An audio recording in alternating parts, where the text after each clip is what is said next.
All right, everyone, welcome to another episode of Stu and the Nunn.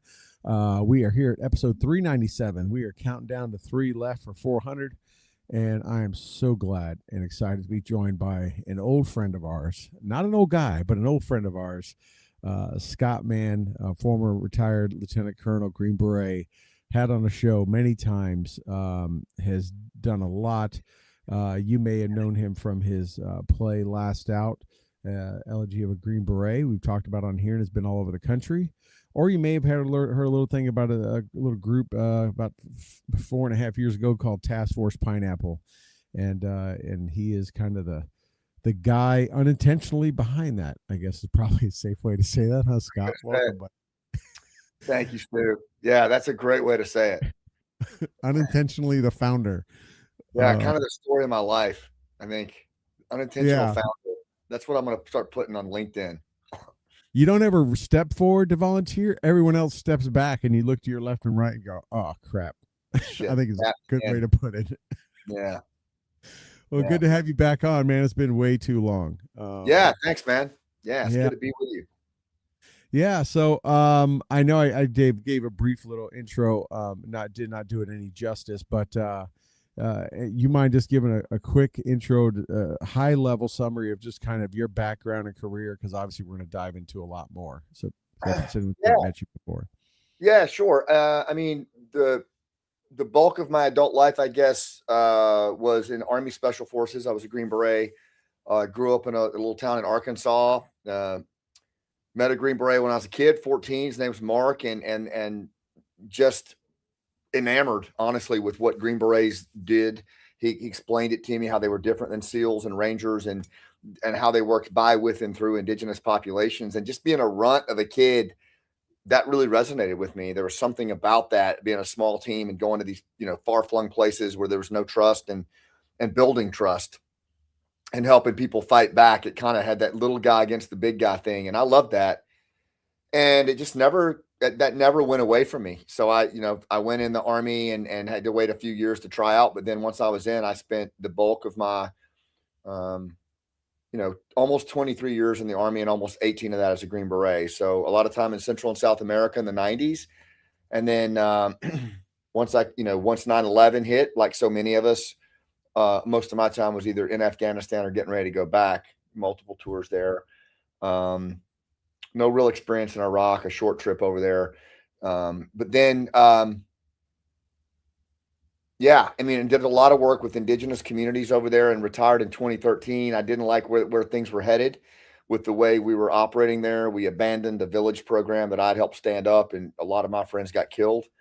And then got away from the Army, retired as Lieutenant Colonel, turned down 3 battalion commands because I just didn't want to be around it anymore. It wasn't my thing. And went into the civilian sector, and honestly had a really bad transition, dark transition, wasn't ready for it. and ultimately kind of found storytelling as a modality for healing, and went that direction, more of a veterans advocacy, human connection, storytelling kind of thing on the for-profit and nonprofit, and been doing that for about the last 15 years. And speaking and running an organization, teaching leadership, right? I mean, I don't want to downplay that. I mean, rooftop Yeah, leadership has it been a yeah. big part of your group? You have a lot of things going on. I do. I mean, this author named Pamela Slim, she wrote a book called Body of Work, and I found it right as I was getting out of the military. And I was so glad I found it, because she talked about how, kind of the days of having one thing, most people don't do that, that there's actually this thing called the body of work that we all do. And it's a series, it's all the things that we do along our journey that cumulatively add up to this body of work that we have at that particular moment in time. And I found that to be very true for me. So, for example, when I got out, I wanted to be relevant. I wanted to do things. I wasn't sure how to do it, but I felt like the whole, special ops veteran thing was kind of overdone, a lot. I felt like that was just such a crowded space, and it just wasn't me anyway. Um, but I found that there was a real need for human connection, because there was so much division in the country, what I call the churn with a capital C, this division and disconnection and distraction and distrust. And I'd spent most of my life teaching human connection skills in low trust places. So I thought, wow, if I could teach that, building social capital as a leadership skill, that could be pretty cool. And so that's really what I built my rooftop leadership business around, was this idea of human connection in times of low trust. Such a different spin or different angle, versus, like you said, many would get out, retire, go to work for any number of contracting companies, keep chasing those same ghosts, keep doing the same thing, just wearing different kind of clothes, and kept trying to get something back that they never were able to get, whether it's a Hmm. win or a connection, right? And you took it of like, okay, I spent all this time trying to connect with local people from a completely different culture, if not almost like different, just a different time in life, because some of them you could say are back in the Stone Ages, and taking those skills that you probably broke down to very, very basic, and you saw a need to even get that basic for people here because they had gotten so divided.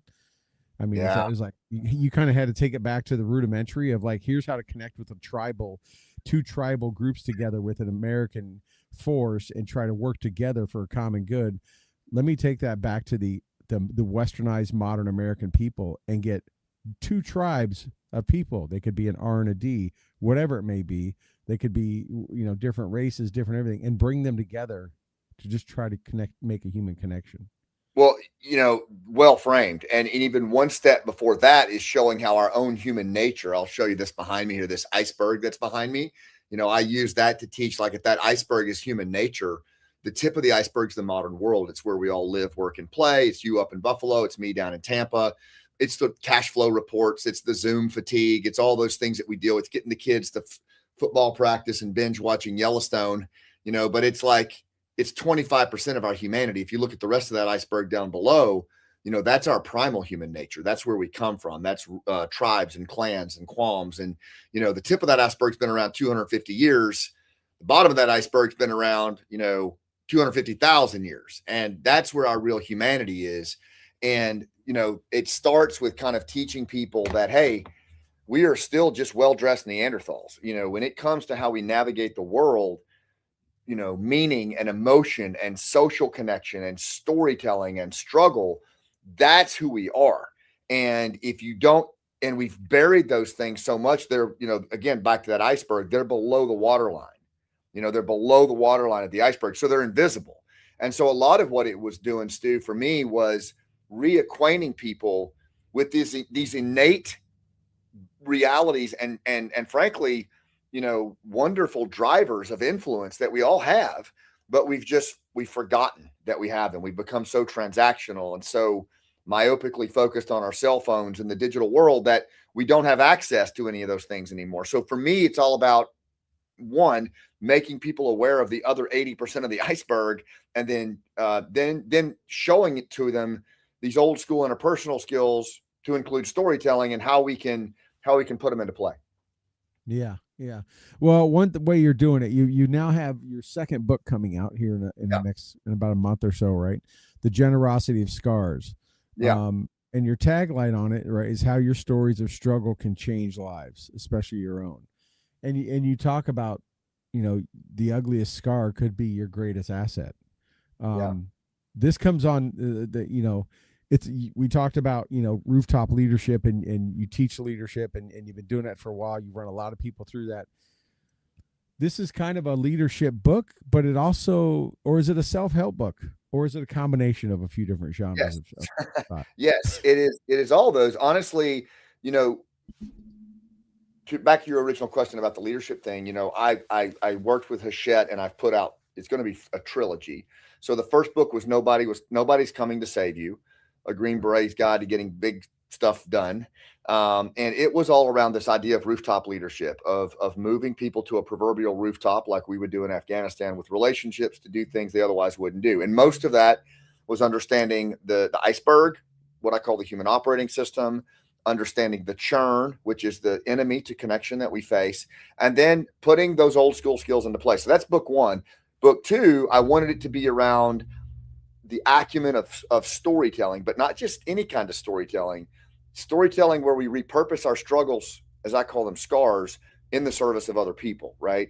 And so teaching folks how to actually do that. And then the third book's called Leaving Tracks, and I co-wrote that with my old man before he died this past summer. He was real big on this idea of leaving a legacy behind, and he really had a beautiful approach to it.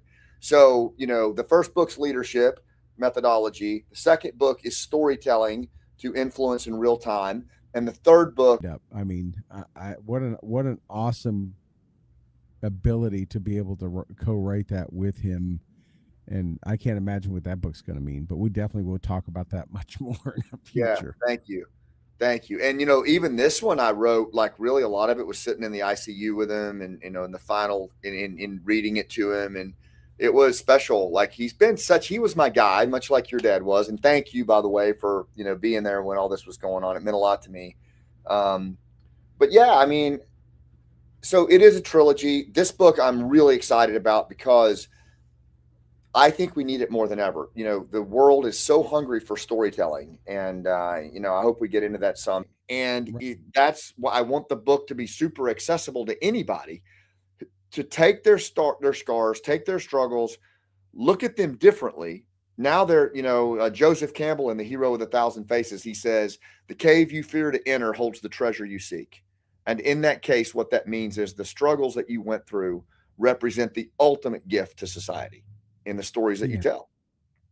Yeah, it's I want to get book real quick, but I want to hit on something you talked about, what our kids go through. I think another big thing that is affecting a lot of them is a desensitization, right? They are desensitized to death, to the impact of addiction, to pornography, to, right, as we've seen how our society and media and social media, regular media, have all changed since we were kids to what they show today.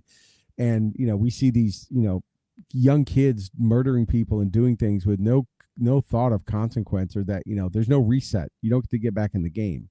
So I think that is also, but that's kind of different. But I just want to hit on that real quick. But to get on the book, I want to make sure people realize you're not just taking these from these lessons. And one, I think everything you've been through has added to all this, right? You have been, yes, in Afghanistan a whole bunch. You have been testified in front of Congress.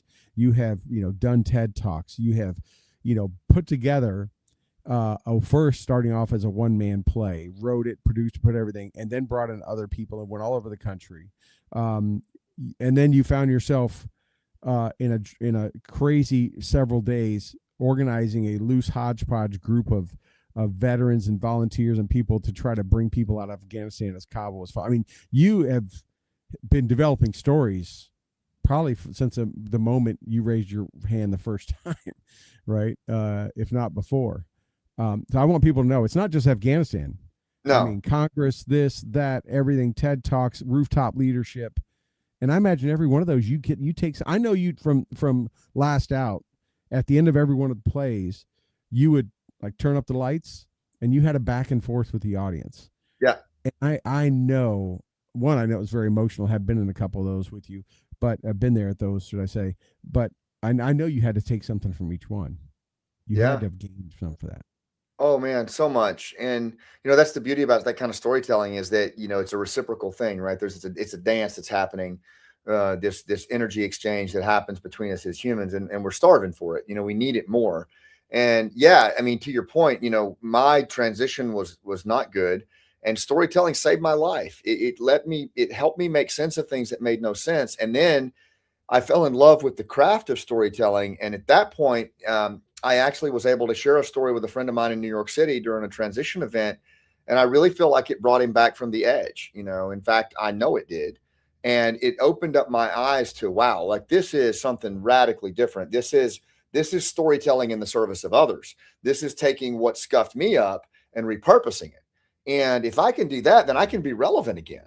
I can actually play a role here. And that set me off to the equivalent of, 14 years old seeing the Green Beret in the soda shop, that kind of excitement. Right. And it really inspired me, Stu, to just attack storytelling as a craft. I studied under Bo Eason, Pat Quinn, Larry Haig. And then I also studied acting. I started studying with playwrights. My philosophy was what Tim Ferriss was to high performance. I wanted to be to storytelling because I wanted to take on anything that scared me, whether it was podcasting, whether it was Fox and Friends, CNN, writing a play, performing a play, anything that involved narrative competence. I wanted to do it, and then I wanted to be able to get my butt kicked in it, learn from it, and just keep iterating. And that really has been my body of work for 15 years. And none of the things that I do now should I be doing. I mean, by today's standards, I'm not qualified. I'm not classically trained.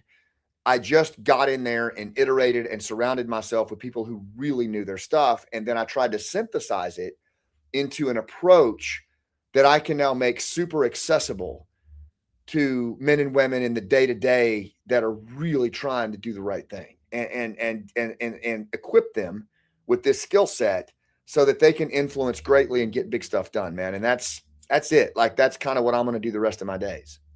Yeah, I mean, how different is that than to be a good commander? You surround yourself with a good command team, right? Whether it's Yeah. I mean, it's you put a good XO, you put or a good first sergeant or sergeant major or whatever. You surround yourself with good people that you learn from.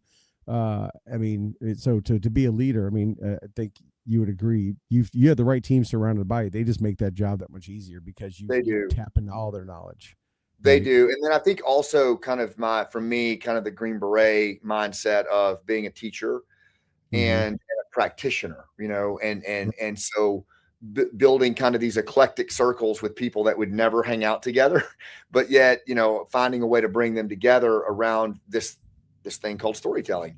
And that's probably been the most fun, is that just this really eclectic group of experts that I hang out with on any given day. And they're all radically different, but they all bring, I will tell you, with what I teach in storytelling, as much or more I learned in the world of theater than I learned in special forces. And Wow. that's the truth. Yeah. And that's uh I'm proud of that. Like I'm proud of the fact I look at how you've evolved. You've continued to reinvent yourself. You've continued to find relevance in all these years since you and I wore the rucksacks. And same with me. I like Hey, I like quick, being I an just find artist. cool people like you and just talk to them. That's all I do. I just get to know good people like you and talk to you, and I just But open you.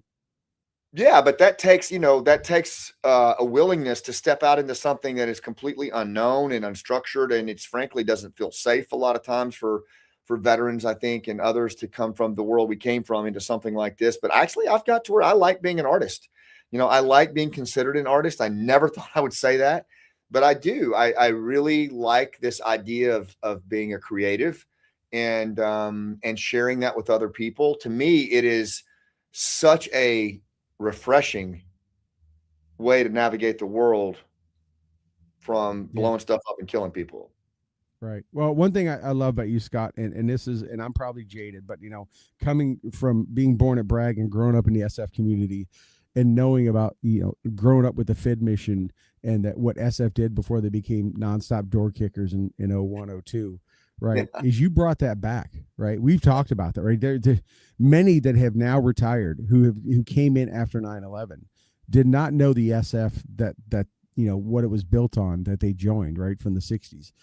You brought that little bit of that back. You, Rusty Bradley, and a couple others, where you really engaged with the local and tried to reintroduce FID. In addition to, you got to do some bad stuff to bad people every once in a while, but you weren't just after door kicking and calling in JTAX, calling in A10s. You were like, sit down, meet with them, and enable them, train them, whatever. And that, the SF community needs that, because that's how they're going to survive. You're not going to have, as we don't anymore, really nonstop wars.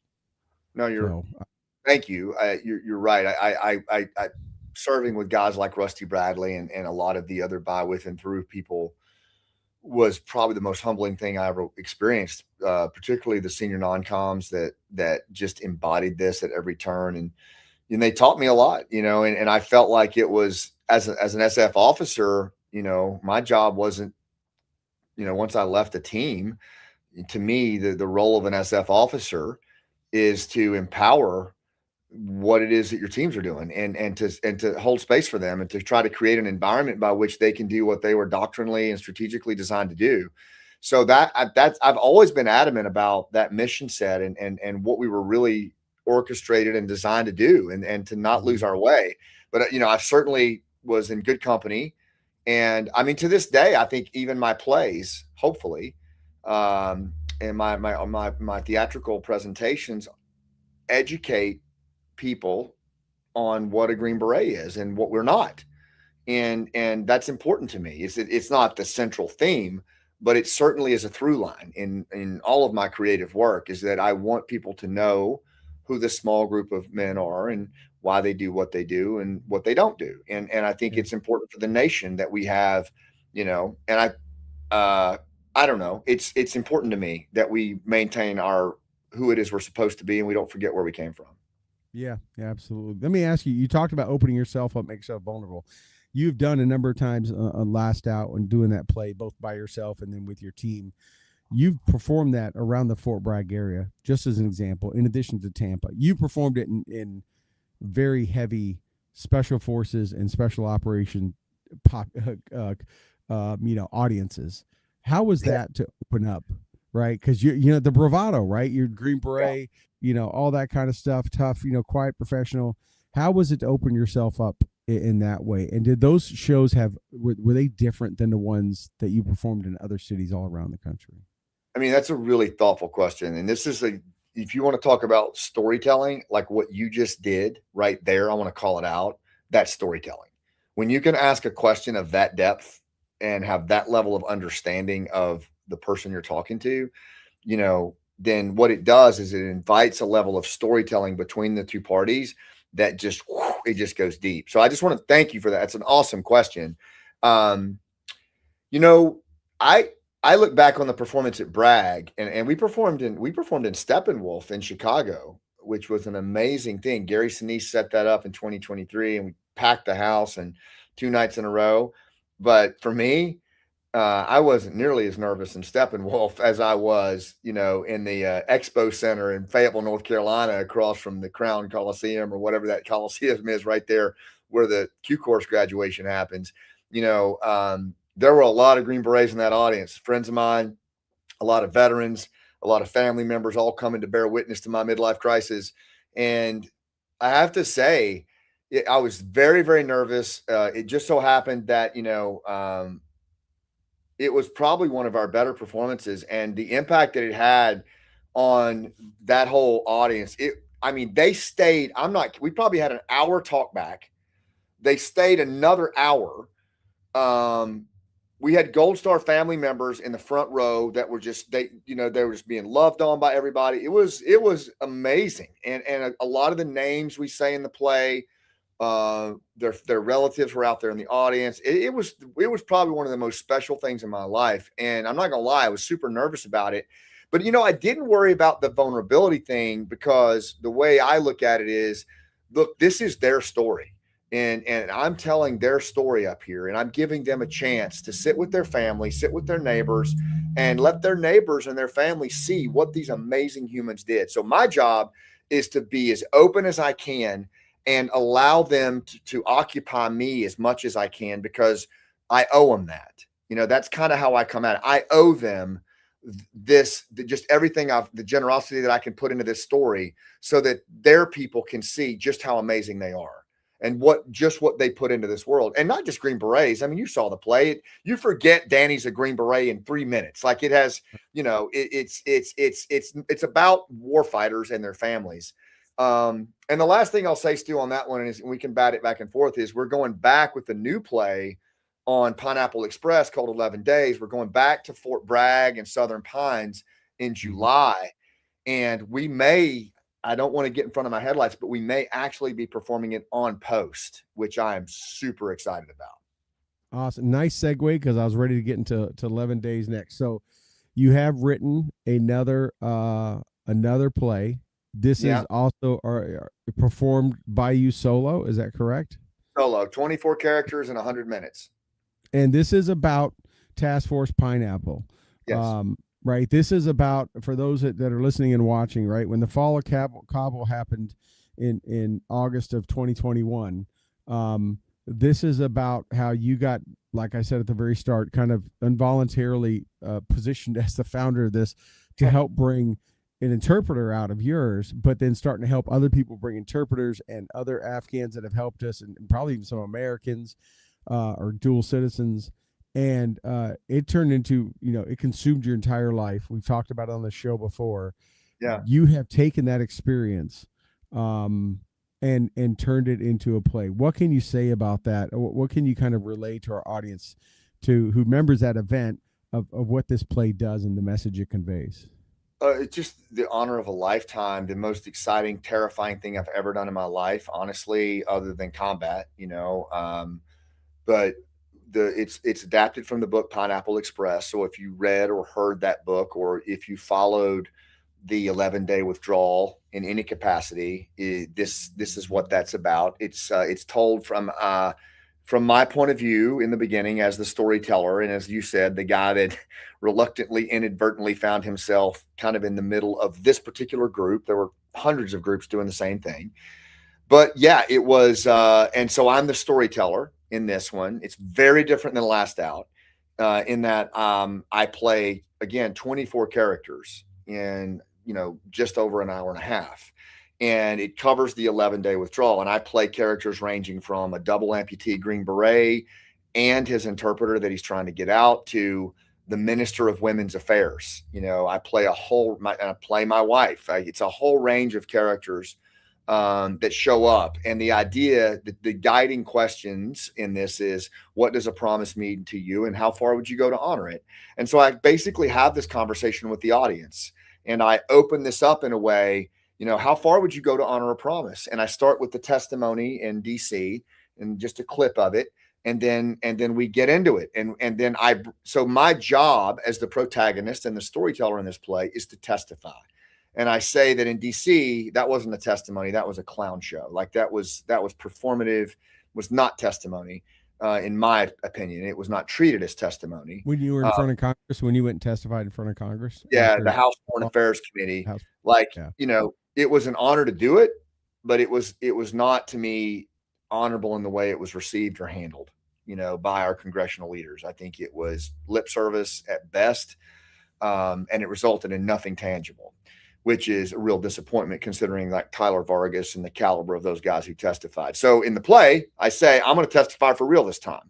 The parts that committee didn't ask about because they were too busy grandstanding and covering their asses. The part that answers one of the hardest questions a person can ask, a question I ask myself every day: how far would you go to honor a promise? And then I bring all of these different characters to life, and they tell the story from their point of view. Maybe it was a waist-deep sewage trench.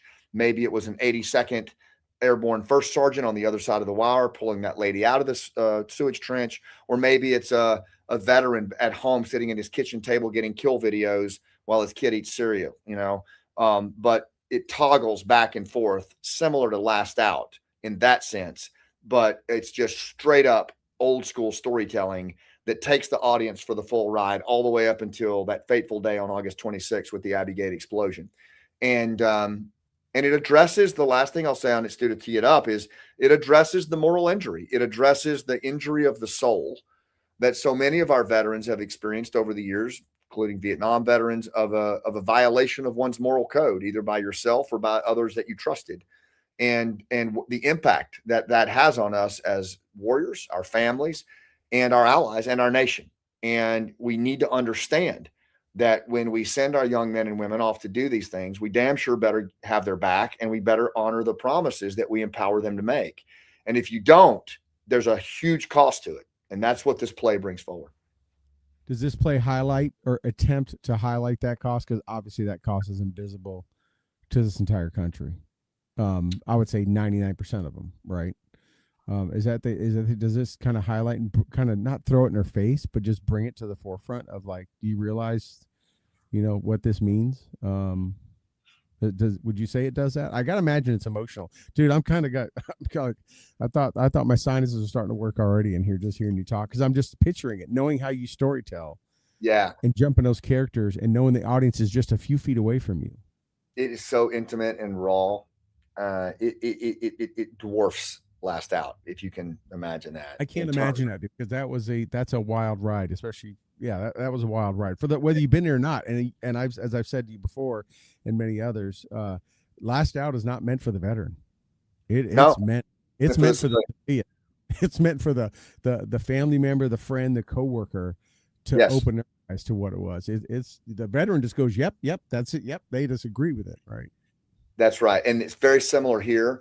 And I'm not minimizing Last Out. I'm simply saying that from a writing perspective, and I think the reason is because for me, this one's so much more personal, because I lived it. Not that I didn't live versions of Last Out, but that was a composite character that was informed by multiple points of view, and it's a cast, right? But this one is super personal, and it's very intimate, because I play all these different characters. I am literally right up belly to belly with the audience, and you can just feel it so much more. When I come out and do the talk back, how in Last Out, the talk back would just start firing. When I come out and do the talk back after this one, most people can't speak for like 5 minutes. We just sit there and breathe. And so it really brings the emotional point of view. So to your point, if you're a politician or if you're a civilian that you're like, well, what was the big deal about Afghanistan? Brother, when they get to the end of that play, they are split open in their chest cavity. And then we use the talk back to put them back together. But, it's so important to me that, and I trained for 13 months for this particular play. My warm up is 4 to 5 hours before I go on stage. It is massive to just get the emotional access, each night. It's intense, man. And it's designed to be that way so that we understand, fully what we did to these veterans. There's no other way to say it. Yeah. There's just no other way to say it. What we did to an entire generation of warfighters who all they did was what we asked them to do for 20 years, 20 years over and over, back and forth across the pond, with as volunteers, for God's sake. And then, honoring what we demanded of them, which is to stay shoulder to shoulder with your ally, and we would hold them accountable with UCMJ if they didn't. And then our leaders turn around and throw all that out the window, and then leave these veterans to answer their phones and get kill videos and have to pull their 401ks to even help their friend that saved their life. I mean, complete horseshit, and for us to call it anything other than that is a disservice to this generation of warfighting. And I'm just not good with that. And so that's what this play is. It hits on all 4 cylinders, and it comes at you hard, but it's truth. It's just straight up truth, not just from my point of view. There are 24 characters who speak in this play. And when they're all done, there's nowhere to go. The lights come up and you are fully exposed. And now it's time to talk about it.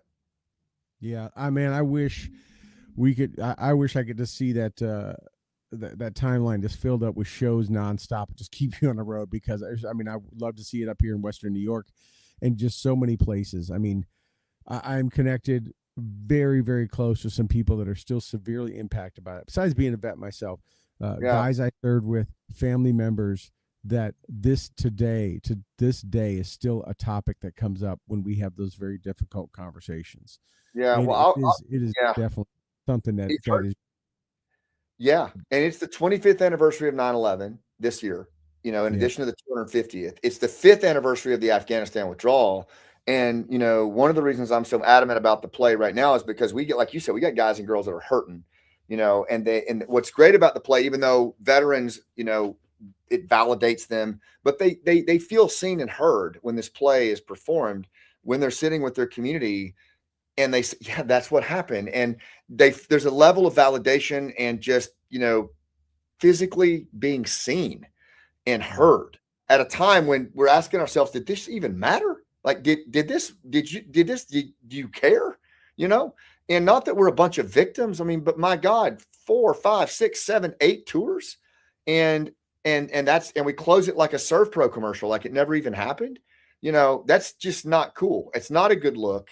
And this play brings that to the surface for rediscussion in an anniversary period that we really need to do that. And I'll tell you, I'll commit this to you, Stu, and like in 20, I don't know if we could do it in 26, but in 27, if you can muster together a couple of businesses or something to sponsor us for, we could probably get up there for $5 to $7 grand because it's a one-man show. We'll definitely do it in Buffalo. You let me know and we'll get it up there. Well, you got connections at Shays, so we should be able to make something happen to get you back down there, and I got some too. But no, I mean it's let me tell you, man, I know a vet very well that was living a good life, had a good job, and all that stuff. That happened, and it has been nothing but a struggle and a nosedive ever since. And every tough discussion, emotional discussion, goes back to that. And it just, and the sad thing is, and you probably don't remember this, but I remember, because this was one of my first concerns after that happened in August of 21 was what is this going to do to Vietnam vets? And I know you've seen it because we talked about it. I saw such a rise in anxieties and pain and memories amongst our Vietnam generation who had compartmentalized, who dealt with it, who put it behind them by decades. And boy, it ripped open that wound all over again, because they saw what happened to them happen from 40 years earlier, 30 years earlier, happen all over again. And Stu, these were the same guys that when we went over there in the early part of the war, they were the very guys in the airport meeting us. Right. They were the very guys checking in on us saying, hey man, glad you're home, And when all this crap happened with Kabul, they were the ones calling me, and I'm sure other people, saying, it's going to be all right, man. We went through this with Saigon. Like, these guys, I tell you, that generation, the Vietnam generation, what we put them through, the guys that went and fought, what they stepped up and did, and then what they had to re-experience, to your point. Yeah. And how they showed up for us. I mean, I hope to God I can show up half as profoundly for the next generation of warfighters, including my own kid. And I know yours fought too, but like what they did for us, what they did, I'll never forget it. I mean, ever. And and still to this day, the way they not only mentored us, but just the way they were always there during this 20-year war, and had every reason not to be. There was when I came back from Desert Storm, there was an outpouring of love and appreciation when we came back, and I chalked it up to then to, this is the some of the Vietnam vet nation, but just the population feeling pretty guilty about how they treated them, and they were going to make sure. And then when the wars kicked off and GWAT and all that stuff, saw some of them, but it was without a doubt a majority were Vietnam vets that were in Bangor, Maine, that were outside the bases holding flags, that were everywhere and anywhere, and it wasn't the civilian population that felt bad and had guilt.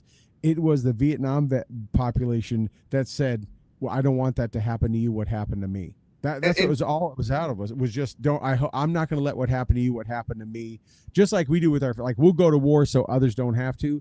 They were like, we took the brunt of it, let me show you appreciation so you don't feel the same way. And this ripped open that scar too, I think, on them. And what a god awful load we've asked them to carry. And so that's another hope that I have for this book is that, and I have worked with quite a few Vietnam veterans, is that this book will give them, if nothing else, the means to self-implement in the safety of their own space, some version of healing in their story, maybe to their families, maybe just to themselves. But yeah, so this play, 11 days, we're gonna, one other thing that I thought was kind of cool was we performed it down the Lower East Side in New York City. And I'll tell you what, we had two Broadway producers come see it independently, and they both said they believe it's got the legs to go, all the way to Broadway or off Broadway. It's going to take some work. It's going to take some development, but I honestly am inclined to try and do it because I think the story is that important, and I want to go wherever we can get it in front of the most people and be heard, and get taken seriously, because I don't think movies do this justice. I don't think books do this justice. I think you got to put people in a theater room together. You got to go for this ride, this storytelling ride, and then you got to sit together and talk about it when it's over. And I think if we could get this thing off Broadway, then there's a way that it starts to get taken seriously. And now we can start getting in front of politicians and people that need to wake the hell up. Now it would have to be you doing it, bud. It is. I know that people could act, but if it went to Broadway, the second act is you turning the lights up and talking to people. From what you've explained to me, that's the second part of that. The first part is being on stage, right? Yeah. And an actor is not going to be able to. Now, maybe a veteran actor, but what's the population of that? Of that's a very small group that could open that up and talk from experience and do that. Yeah. So I hope you're ready for a second house in Manhattan. I hear they're going cheaper nowadays, so I don't know. They are. There's more up there than there were. But Monty and I have talked about it. We're gonna try. We're gonna take it as far as we can take it. We did this with Last Out. We committed to it for, as several years. We put our heart and soul into it. Put our own money into it. We're doing the same thing this time.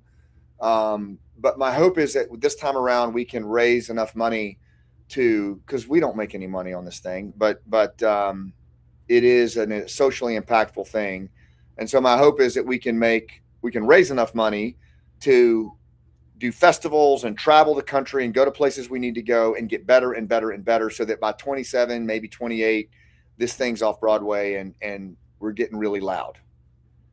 So Last Out is up on Amazon Prime. Rob had the link going up there earlier. People can go get it and see you guys did a video.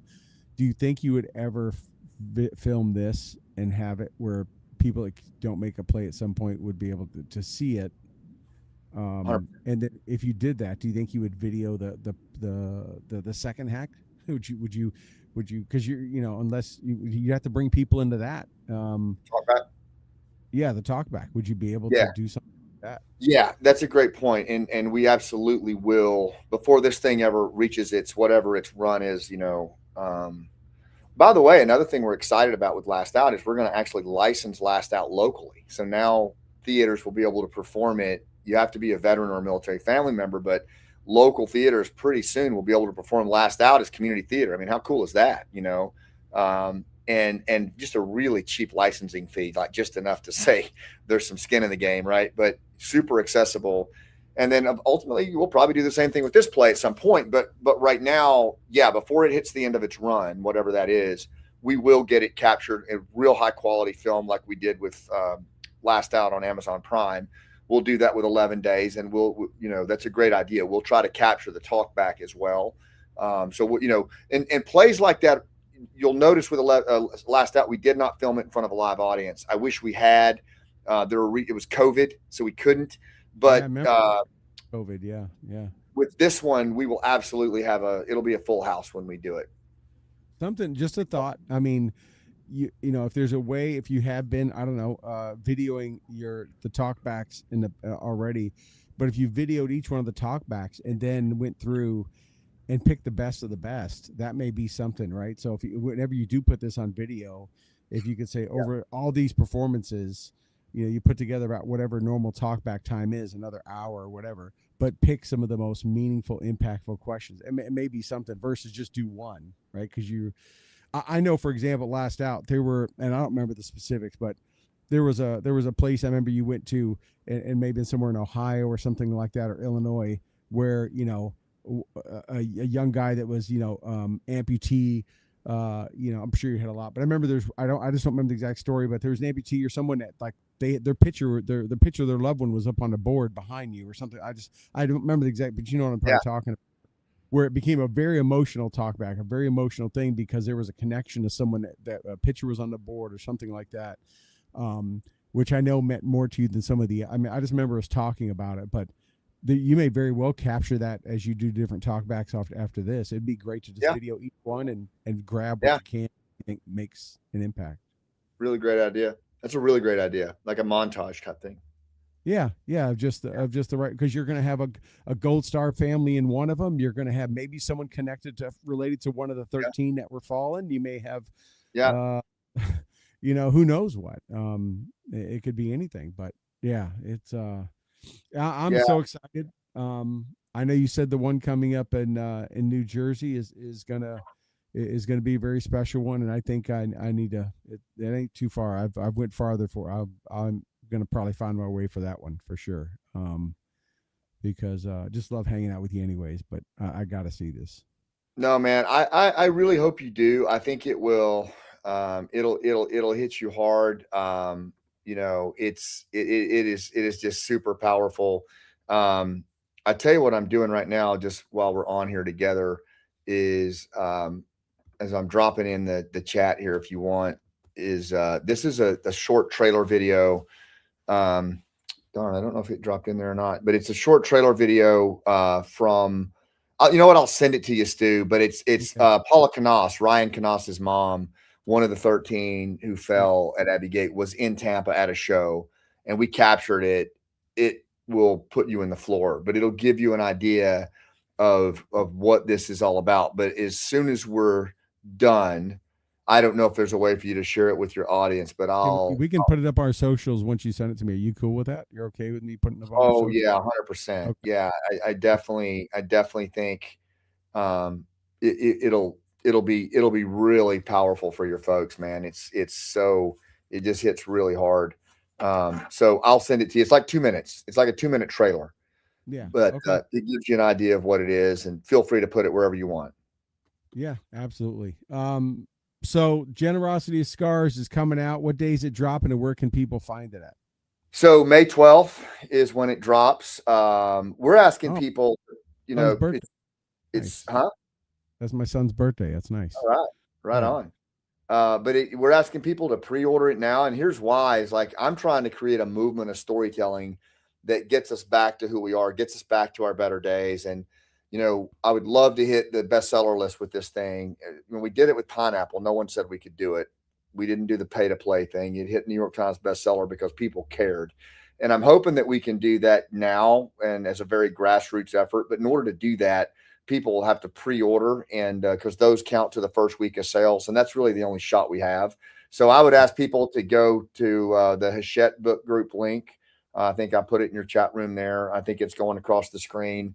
If you can't find that, just go to scottmann.com, SCOTTMANN.com, and you can find the book there as well. Yeah, I'll tell you, I'm going to tell people why I'm so excited about 11 Days. You said it right up front. It's the play version or taken from the book Operation Pineapple Express. Still a book to this day that has left an impact. I mean, that floored me 100%. And I remember interviewing you after I went through it. I mean, I was putting stickies, making notes, and it was a book that I sat in my front living room, and my wife just kept walking by, looking at me. I'm like, I can't put this down. Like, I've got to. That was and granted, maybe because I was personally connected to some of that, obviously being an Afghan vet and some other things. But if this play is a representation of that, that's why I'm like, oh, I'm absolutely coming to see it, because that just did me in. So I think it really is, man. It's everything that I'm hearing back is that it really. And by the way, the characters that we had, we chose, 20, almost all the characters came to opening night in Tampa, including UC Tanner and his security chief from Finland. Nazam was there, and all of them said that the play itself is bang on accurate. Even the guys that were at Abbey Gate was like, damn, like that, Even John Folta, Jesse Kennedy from the 82nd were there, and they've all given it their blessing. Like this is as close as you could get with theater to what happened. Wow. Well, dude, that's awesome. Generosity Scars coming May 12th. We've put up a lot of the showings of 11 days. And if they want to, you mentioned about trying to get up here, but if I know from your last play, if people want to if they have a connection to a local group or businesses that could possibly sponsor it, they could just hit you up through Scott Mann. Yeah. It's one of the crazy things about how we do it is, we'll go where we're needed. I say that, I mean it. This play's a lot more inexpensive. We can travel, really 10 grand or less to come to your town and do multiple performances and talk backs. And you think about, like, what's that worth to your community? Can you mobilize some businesses to put that together? It's totally worth it to me. But we'll come to you if you want us to do that. We just need a heads up. And our schedules, as you can see, the schedule is just packing quick.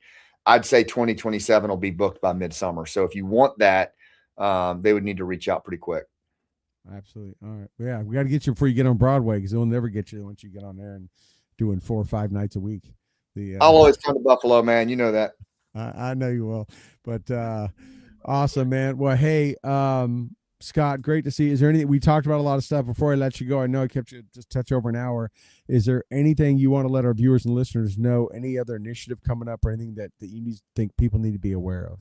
I think just be aware of the fact that we're in the 25th anniversary of 9/11 and the 5th anniversary of the Afghanistan withdrawal. And, your neighbors, your husbands, your wives, your kids, like the people that were, affected by Afghanistan, Iraq, check in on them. This summer is going to be, particularly with all that's going on with Iran, and it's easy to just kind of slip back. And I think it's just real important to check in on them. I hope people will pick up Generosity of Scars and put your story out into the world. We need it. The stuff that scuffed you up. The 2 best scar stories in the world, I'll leave you with this. The second best scar story is the one you don't want to tell anybody else. And the very best scar story, and the one that everybody's hungry for, is the one you don't want to tell yourself, because that's where somebody else is living right now, and they need to locate themselves in that story so they know they're not alone. Awesome. Those are great points right there. And boy, did you hit home when you mentioned the top 2 right there. I could totally understand what you're saying. But well, thank you, brother. Great to see you. Love you as always. Give Monty our best, and I can't wait till I hug both y'all's necks again, and we'll see you hopefully sometime not too far distant future. Right on. Best of that fire team of yours too, pal. All right, buddy. All right. Well, you have a good night. Thank you, everyone, for tuning in here to Stu and the Nunn, giving us your Thursday night. Be sure to share this episode. Share the links with all those your friends, family, even the people you don't like. Doesn't matter. Let them get these links out and help educate the American public and what it took to get to 250 years. Thank you all, and good night. Night, everybody.